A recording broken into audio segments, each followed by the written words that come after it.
Assalamualaikum warahmatullahi wabarakatuh. Baiklah, kami dari kelompok 2 akan memaparkan hasil diskusi dari kelompok kami.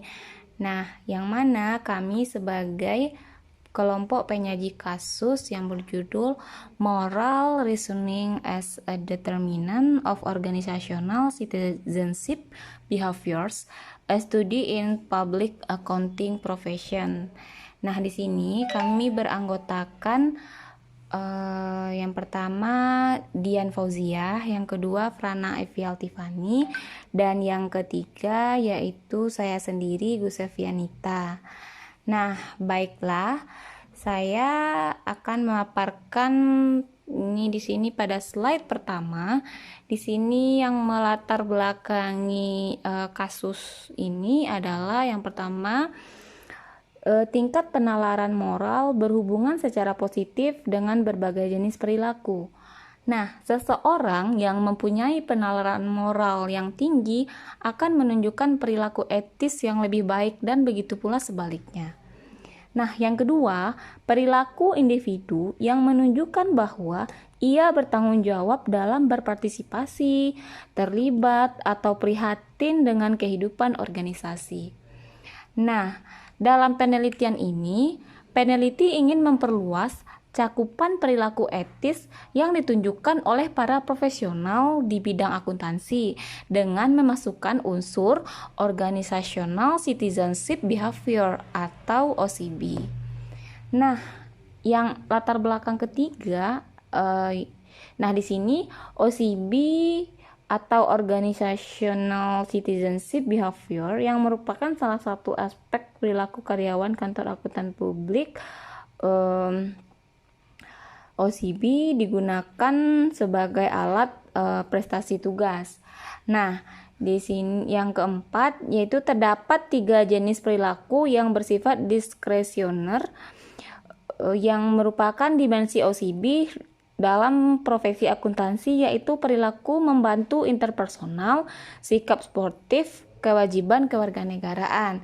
Nah, yang pertama, perilaku interpersonal itu adalah yakni membantu seseorang dengan tugasnya atau mencegah masalah yang berhubungan dengan pekerjaan orang lain.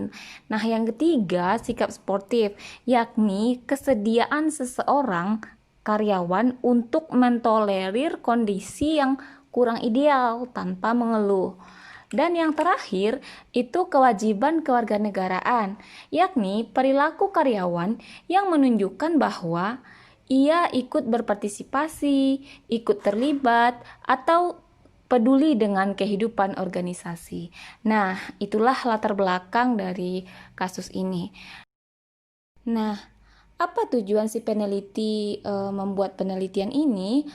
Nah, di sini ada 2 sebab. Yang pertama, penelitian ini bertujuan untuk menguji apakah pertimbangan atau penalaran moral mempunyai pengaruh yang positif dan signifikan terhadap organizational citizenship behavior atau OCB.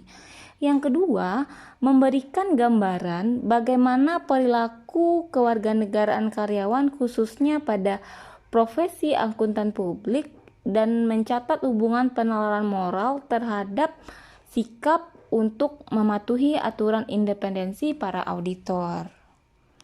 Nah, baiklah, saya Frana Evial Tiffany akan melanjutkan presentasi dari teman saya sebelumnya. Penjelasan selanjutnya yaitu tentang metode penelitian. Penelitian ini merupakan penelitian kuantitatif yang bersifat statistik deskriptif. Untuk mendapatkan data yang digunakan, peneliti menggunakan metode survei. Responden pada penelitian ini yaitu akuntan publik dan staf profesional dari akuntansi regional dan firma konsultan akuntansi yang berlokasi di Amerika Serikat bagian timur laut. Untuk memperoleh informasi, si peneliti mengirimkan paket kuesioner yang berisikan petunjuk pengisian kuesioner dan tujuan dari dikirimkannya kuesioner tersebut.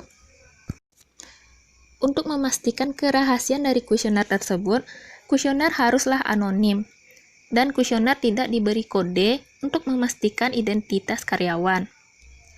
Kuesioner disegel oleh responden dalam amplop berstempel yang ditujukan sebagai properti dari peneliti. Dari 220 kuesioner yang dikirim berdasarkan milih semua karyawan aktif, tingkat responden pengembaliannya adalah 53%. Jawaban pertanyaan pada kuesioner tersebut diukur menggunakan skala poin 1 hingga poin 7, kemudian dilakukan analisis regresi. Selanjutnya, hipotesis. Pada penelitian ini terdapat 3 hipotesis, yaitu H1, dasar penalaran moral akan secara positif berhubungan dengan dimensi OCB dari bantuan interpersonal. H2, dasar penalaran moral akan secara positif terkait dengan dimensi sportivitas OCB. H3, dasar penalaran moral akan secara positif terkait dengan dimensi OCB dari kebajikan masyarakat. Untuk penjelasan selanjutnya akan dilanjutkan oleh teman saya kepada Dian Fauziah, dipersilakan. Assalamualaikum warahmatullahi wabarakatuh. Saya Dian Fauziah akan melanjutkan presentasi dari rekan saya sebelumnya. Pembahasan selanjutnya mengenai kesimpulan. Dari artikel ini, kita dapat mengambil kesimpulan bahwa OCB merupakan hal yang tepat dilakukan karena memberikan manfaat yang tidak hanya dirasakan oleh para akuntan publik saja, tetapi juga bagi orang lain. Terdapatnya hubungan positif dan signifikan antara pertimbangan moral dengan dua dimensi perilaku OCB, yaitu menolong sesama dan sportivitas. Nah, tipe yang paling cocok untuk profesi seorang akuntan adalah yang memiliki dimensi perilaku membantu atau helping behavior.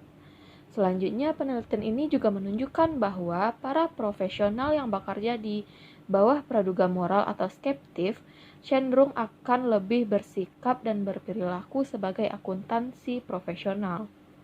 Selanjutnya, kritik dan saran dari kelompok kami yaitu penelitian ini sudah benar, namun untuk penelitian selanjutnya perlu adanya perluasan dengan menambah faktor lain yang dapat digunakan untuk memperdalam atau lebih detail dalam melakukan pertanyaan penelitian untuk menganalisis praktik yang paling terbaik pada suatu perusahaan atau organisasi mengenai pengembangan etika di masa depan. Selanjutnya, keterbatasan penelitian ini adalah metode varians yang berkontribusi secara umum terhadap hasil penelitian. Sifat korelasional, penelitian dari hasil penelitian ini bersifat menyeluruh. Penelitian di masa yang akan datang harus mengidentifikasi jenis program pelatihan moral yang paling efektif dalam profesi akuntan publik. Selanjutnya, penelitian berikutnya harus bisa memandu jenis program pelatihan pertimbangan moral yang akan digunakan dalam profesi akuntan publik. Untuk penelitian selanjutnya juga diharapkan dapat dilakukan studi perbandingan atas pelatihan-pelatihan yang dapat dilakukan untuk meningkatkan penalaran moral bagi profesional terutama untuk profesi akuntan publik sehingga dapat diketahui pelatihan yang dinilai baik di antara semuanya. Sekian presentasi dari kelompok kami. Assalamualaikum warahmatullahi wabarakatuh. Sekian presentasi dari kelompok kami. Jika ada salah ataupun kekurangan, kami mohon maaf. Wabillahi taufik wal hidayah. Assalamualaikum warahmatullahi wabarakatuh.